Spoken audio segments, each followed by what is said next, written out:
Ofittisuun mirga uummataati. Ibsa ajaja olaanaa Abaaboo Aboo. Lolli sanyii duguuggaa paartii Bilxiginnaan yookaan PP'n Oromoo irratti geggeeffamaa jiru waboodhaan fashaluurra darbee waboon dachee Oromiyaa dhuunfachuu eegaluun abdii guddaa Oromootti toree jira. Lolli waboon geggeessaa jirus lola haqaa yookaan just war kan nagaa waaraa dhalchuuf geggeeffamaa jiruuti. Lolli gama biraan geggeeffamaa jiru ammoo itti baada goggoraa siyaasaa EPRDF baroottan darban keessatti raawwate irraa kan maddeedha. Herregni aangoo siyaasaa humnaan dhuunfatanii humnaan tikfachuun danda'ama jedhu uummataaf biyya keenya gatii ulfaataa baasisaa jira.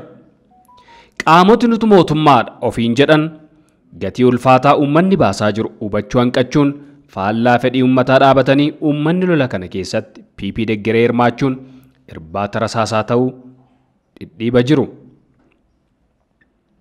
Ummati keenya Oromoo Walloo sababa gurguddoo sadiif lola kaaba Itoophiyaa keessatti hirmaachuuf dirqama.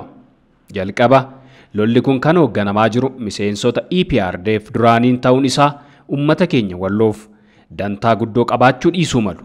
Itti aanee ummati keenya Oromoo Walloo daangaa Amaaraaf Tigraay gidduu waan jiruuf lolli dachee isaa irratti akka geggeeffamtu dirqaa jira. Kan sadaffaa ammoo ummati keenya mootummaa isa ittisu dhabuu isaatiin balaa hamaadhaaf saaxilamaadha. Oromoo Walloo PP'f humna addaa Amaaraa deeggaranii lola kana keessatti hirmaachuu jechuun seenaa sanyii duguuggaa yeroo dhiyootti Shawaroobit keessatti raawwatame dagachuu jechuudha. Loltuu PP'f faannoo obboloota abbaa fi haadha keenya qalaa jiran deeggaruu jechuudha. Loltuu har'allee qe'ee Oromoo Gujii, Wallaggaa, Walloo, Matakkal, Gindabaratiif kan kana fakkaatan mancaasaa jiruu fi ilmaan Oromoo dirree fi hidhaa keessaa baasanii akka bineensaatti ajjeesaa jiran gargaaruu jechuudha. Lola qe'ee Oromootti itti dhufe kana Oromoon ofirraa ittisuuf mirga guutuu qaba. Balaa kana ofirraa xiqqeessuuf gurmuu ofii jabeeffachuu fi qawwee argame mara ofitti fudhatee qaama leenjii lolaa qabuuf ijaaramee jiru hidhachiisuun dirqiidha. Lolli Oromoon lolaa jiru lola mirga sabaa fi mirga abbaa biyyummaa ofii kabachiisuuti. Qawwee argate mara wal hidhachiisee ofittisuun mirgaaf dirqama uumamaan qabuudha. Wal dammaqsee wal ijaaree hidhatee socho'uunis dirqama uumamaa isaa ittisuuti. Waan ta'eef ummati keenya tokko PP'f humna addaa Amaaraa deeggaree lola kana akka hin seenne akeekkachiisna.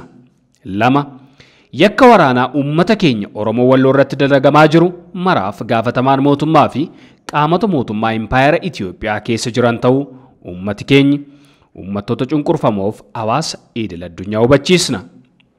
Sadi loltooti PP keessa jirtu lolli kun lola akeekaaf kaayyoo ummataa kan hin qabne waan ta'eef aangoo nam tokko yookaan murna eenyummaa keessan dhabamsiisuuf dhama'u dura dhaabadha. Lolli hin barbaachisu jedhaa ittiin mormaa. Afur yakkamtooti waraanaa marti seenaaf seeraan waan gaafatamaniif murna afaan boollaarra dhaabatee dhaadatu kana waliin awwaalamuu keessan dura lubbuu keessan qaalii akka baraartan akeekkachiisna. Shan loltooti hidhannoo of harkaa qabdan akeekaaf kaayyoo uummataa bakkaan ga'uuf hidhannoo keessan waliin akka wabootti gabaastan irra deebiin waamicha isiniif dhiyeessina. Ja'a hawaasa idil addunyaas qabsoo ilmaan Oromoof sabootii cunqurfamoo bilisummaa mirga hiree ofii murteeffannaa fi kabajaaf ulfina dhala namaaf geggeessaa jiran hubachuun akka qabsoo Abaaboo Aboonii fi humnoota cunqurfamoo waliin dhaabattan dhaammanna. Torba tooftaan abbaan irree uummattoota walitti buusee yeroo garbummaa fi gidiraa sabootaa dheeressu waan ta'eef cunqurfamtoon Impaayera Itoophiyaa keessa jirtan marti shira Abiyyi itti jiru irratti dammaqxanii irree tokkoon sirna cunqursaa PPD gun sirna haqaaf dimokiraasii dhugaa diriirsuun nagaa waaraa dhalchinu waamicha dhiyeessina. Saddeet furmaati rakkoo siyaasaa Impaayeratti gaaffii uummata guddaa keessummeessuun mirga hiree murteeffannaa uummataa dhugoomsuudha malee aangoo siyaasaa harka nam tokko yookaan murna tokko galchuudhaan ta'u akka hin dandeenye mirkaneessina. Sagal meeshaan lolaa keessaa uummata baasuu danda'u haqa nam tokkee fi sabaa kabajuun waltajjii gaaffileen siyaasaa irratti keessummeeffamaniif sirna dimokiraasii dhugaa diriirsuun nagaa waaraa dhalchuun kabajaa walqixxummaa dhala namaa mara mirkaneessuun murteessaa ta'uu ajajaan olaanaa ABO WBO'n hubachiisna. 10. Haala sirni bulchiinsaa qaa ummataaf hin tolfamne keessatti ummanni balaa irraa of baraaruuf ijaaramee sossoon mirgaaf dirqama uumamaati. Injifannoon uummata Oromoof ajajaa olaanaa ABO WBO onkololeessa 27 2021.